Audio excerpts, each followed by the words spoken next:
The following program is a UW-TV classic.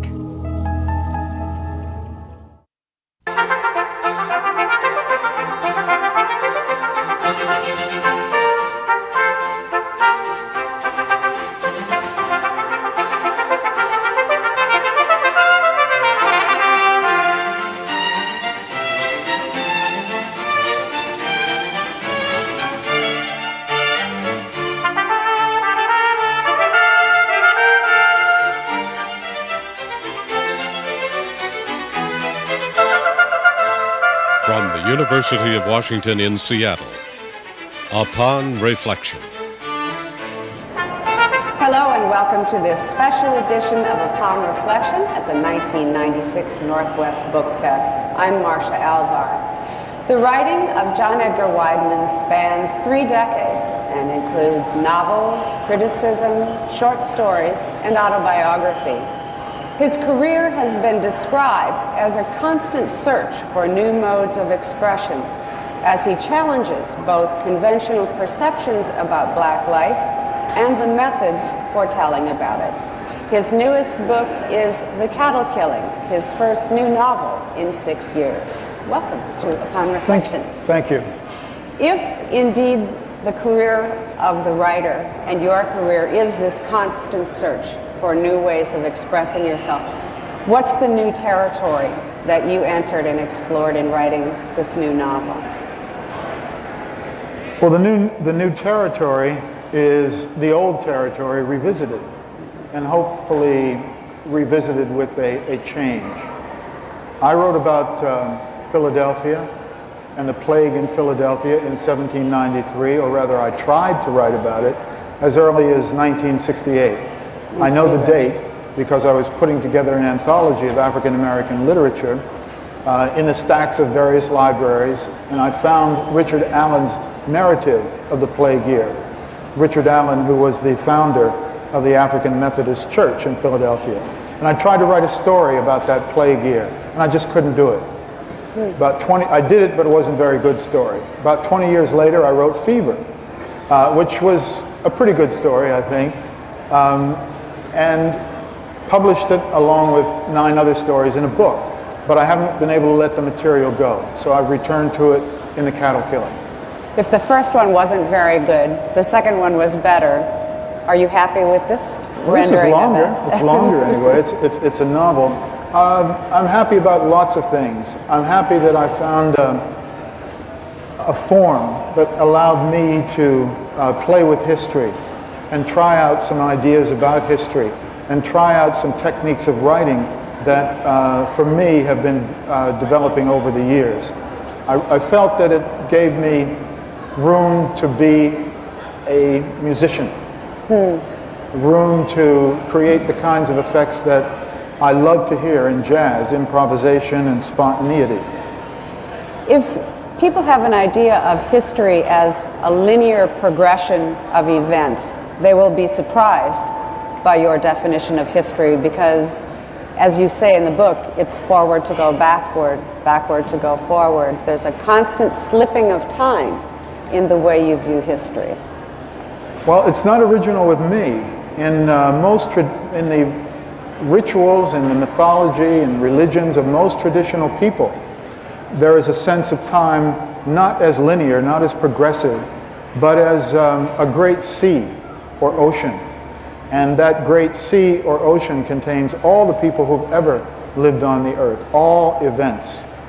And in a strange way, that enables us, through discipline or ritual, to make contact with those folks, because they're not separated from us by some absolute number of years. Years aren't walls or barriers. Years are fluid. And in these traditional societies in West Africa, for instance, among Native Americans in the United States, it's very true that the ancestors are not behind us, but they are with us. Next to us. Well, you've mentioned the sea, and the sea is at the very beginning of a passage that I wanted you to read from your book, The Cattle Killing.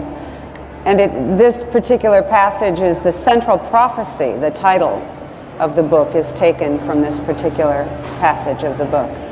Yes, it is. A young woman is speaking, and she's speaking inside a dream that is in the mind of the main character, who is an itinerant preacher who lives in the environs of Philadelphia, 1793. But this is a voice speaking to him in a dream. We lived by the sea, but we didn't love the sea, and neither did the sea love us. We did not swim in the hostile salt water. To eat its scaly, slippery creatures was an abomination. We were people of cattle. The cattle were the people the cattle. We drank the milk and blood of our beasts, named them as carefully, hopefully, as we named our children. Cattle, God's gift to us, our past and future, secured by His blessing. Along the edges of the ever-restless sea, in deep black pools of sweet water, where nothing moves but reeds nodding in the wind, time began. These pools, the elders say, are black throats swallowing the rivers that race down from the mountains. There is no bottom to these pools. The clear mountain water flows to the belly of God, who is never sated, nourishing His vastness stretched under the land. Golden beaches and soft green plains, the ripe foothills, the blue mountains scraping the moon, all rest on Him. When He belches, thunder rumbles, lightning is the blink of His eye, His piss, life-giving rain, filling the rivers that empty into the dark mouths of the pools. Though we feared its roar, its ceaseless heaving, the sea also protected us until the day it brought the whites. We welcomed them. We did not understand they had come to murder us and steal our land.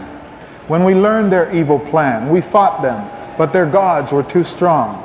The whites banished us from our lands, stole our cattle, brought great woe and misery to the people. A terrible sickness swept the countryside, killing our herds. We, who had been powerful upon the land, were starving beggars. Our chiefs could not lead. Our warriors could not fight. Our women deserted their children. Our young men began to worship alien gods.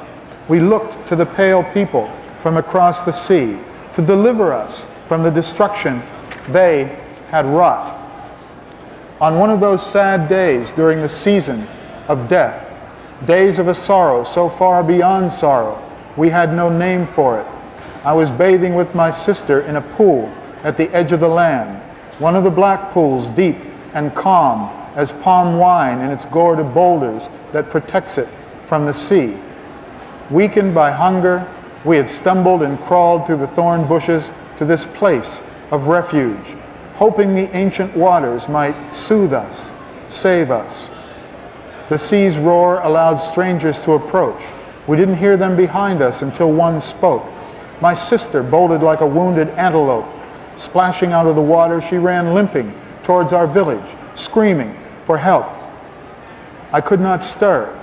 Afraid to look at the strangers, I stared down into the deep water, watched it restore itself, close tightly again around my knees, my image locked there, perfect double of a young girl, too affrighted to speak or move. Listen to me, daughter, and do not be afraid, a voice said. We are your father's brothers. You've heard the people say our names. He said the names, and I knew them, and his voice was kind, but still I dared not raise my eyes to look upon his face. Listen with all your ears, child. You must carry my message to our people. Tell them the plague destroying their herds is God's curse upon those who have forsaken His ways. Tell them we must return to the old ways, the sacred path the ancestors walked. But first, the people must kill their cattle. Spread my message to all the clans, daughter. Bid them hear me well. This evil world is dying, a new one on its way. The whites will be driven out. The ancestors will return and dwell again on the earth, bringing with them endless herds of cattle to fill our kraals. But only those who kill all their cattle will be welcomed in this new world. The people must kill their cattle now if they wish to live forever in peace and harmony when the ancestors return. Hear me, child. Instruct the people to kill their cattle. It is the only way to save themselves when this evil world ends. There is an urgency in the feel of that passage, and it's an urgency we get early on in this book, when the writer said not just that he wants this book to be a warning, he says he wants every word in this book to be a warning. What is the warning that's inherent in this novel? If I had to boil it down to one phrase or one idea, it would be simply, if you believe the lies of your enemies, you are on the path, the sure path, to self-destruction.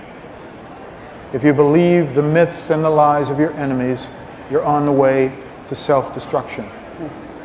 The world is filled with false prophecy in the real world and in this novel, as the prophecy of killing the cattle is a false prophecy. Yes, because when the Xhosa killed their cattle, they simply became second-class citizens in a colonial world, because the cattle, in fact, were at the center of their culture.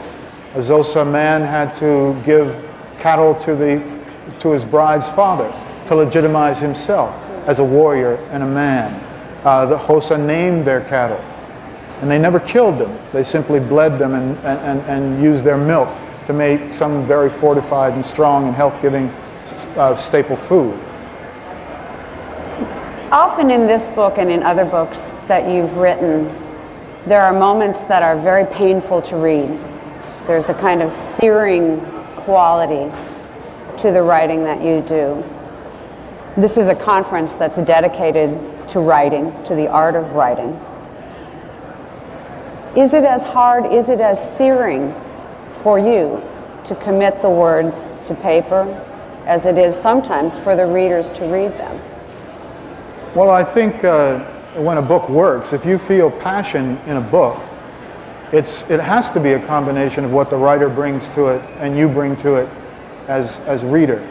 So yes, in that sense, you can't get away with half measures. Can't get away with pretense in serious writing, in writing that works. Do you have to push yourself? Oh, I don't have to push myself. I have no choice. I don't think writers, the best writers don't have choices about what their material is, what the content is. I think the content knocks on your door and says, here I am, brother, you better deal with me or not write, not even try. Who taught you how to tell stories? Well, that goes way back. Great storytellers in my family, aunts and uncles and great-grandparents. And I had that advantage that some people my age and older have had, and that's living in a household of 2 or 3 generations. For a time we lived in my grandfather's house, and that was just great. Great for me because a lot of women around, and I was the oldest son, and I got spoiled, very spoiled. I'll never have life as good as that again. But the stories were very much a part of growing up, oral history. And then when I got a little older and my father took me to the barber shop, I began to hear more of the men's stories. And then as kids, we tried to entertain one another with outrageous lies and singing as we hung around on the corners. And as a writer, what are the points that you remember as significant in the process of finding your own stories and your own voice? Well, the first thing, I guess, was learning to be humble and learning to be a listener, because there was this world of story around me, and as a kid sometimes I paid attention and sometimes I didn't, but then I learned to begin to listen, and that was very, very, very exciting when I began to be able to put things together and be able to pick up the messages that were behind the surfaces of the stories, because I learned if I listened closely, the stories got more exciting. They opened up the unknown and the mysterious. So that was one thing, attuning my ear to the power and the many levels of the oral traditions in the African American community. And then much later, after having what was a very, very fine education, University of Pennsylvania, an Ivy League school, and Oxford, finding out that that education had not told me very much about myself as an African American, as an inheritor of an African American tradition. And so I began a second education of reading about Africa, the Caribbean, and African American history. And that was the door to a different kind of writing for myself.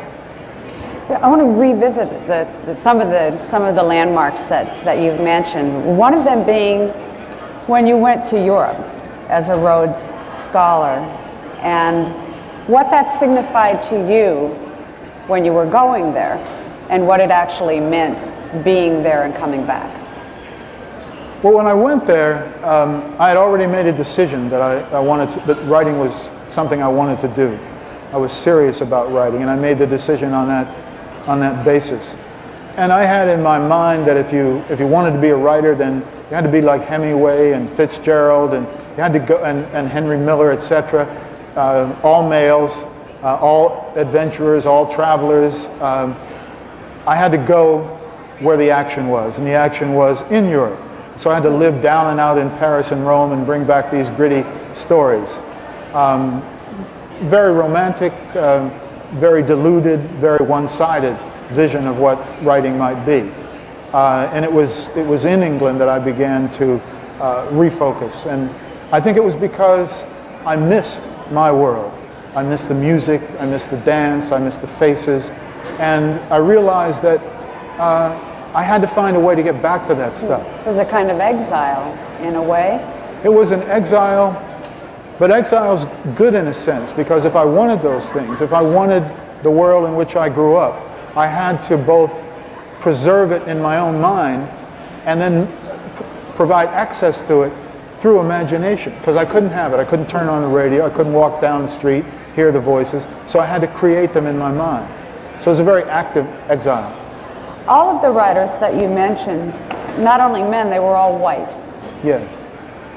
You were at the University of Pennsylvania, where you had studied. You were teaching. Another moment that I was very interested in when I read about it was when a young group of students, African American students, came to you and asked you to teach a course, to put a course together in African American literature. And what that meant to you and the kinds of questions you began raising to yourself. Well, it was a confusing moment. And when I was first asked, my response was a pat academic response. I'd been well trained, well conditioned. And my response was, well, I don't know that field. I'm not an expert in that field. And so I think it would be important to get that kind of class in the curriculum, but I can't do it. I can't do it. And thank you for asking me.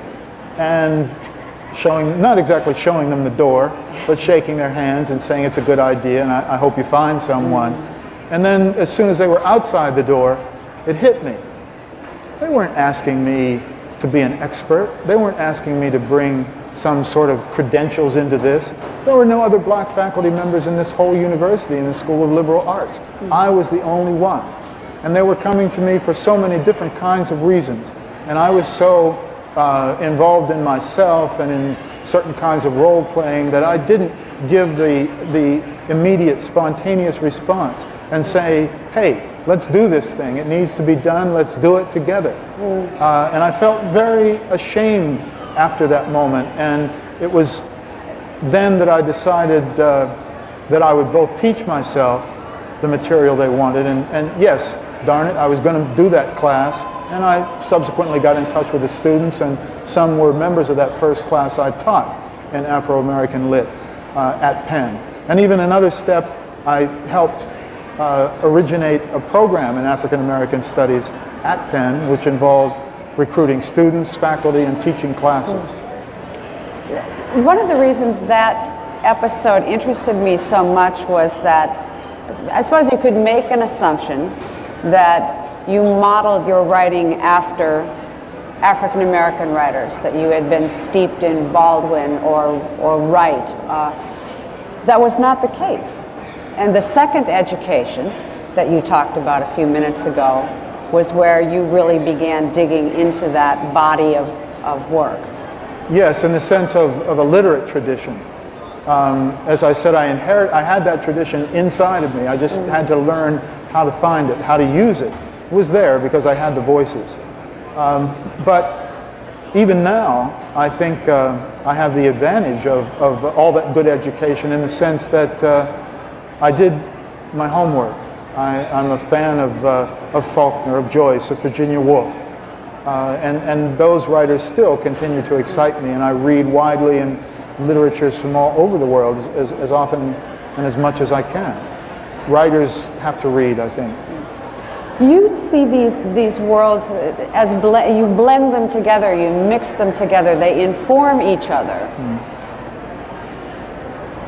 I read a criticism of your work, was curious about how you had responded to it, because it was Jack Kroll from Newsweek who wrote about one of your books. He said, "The brilliance of the language weakens this book."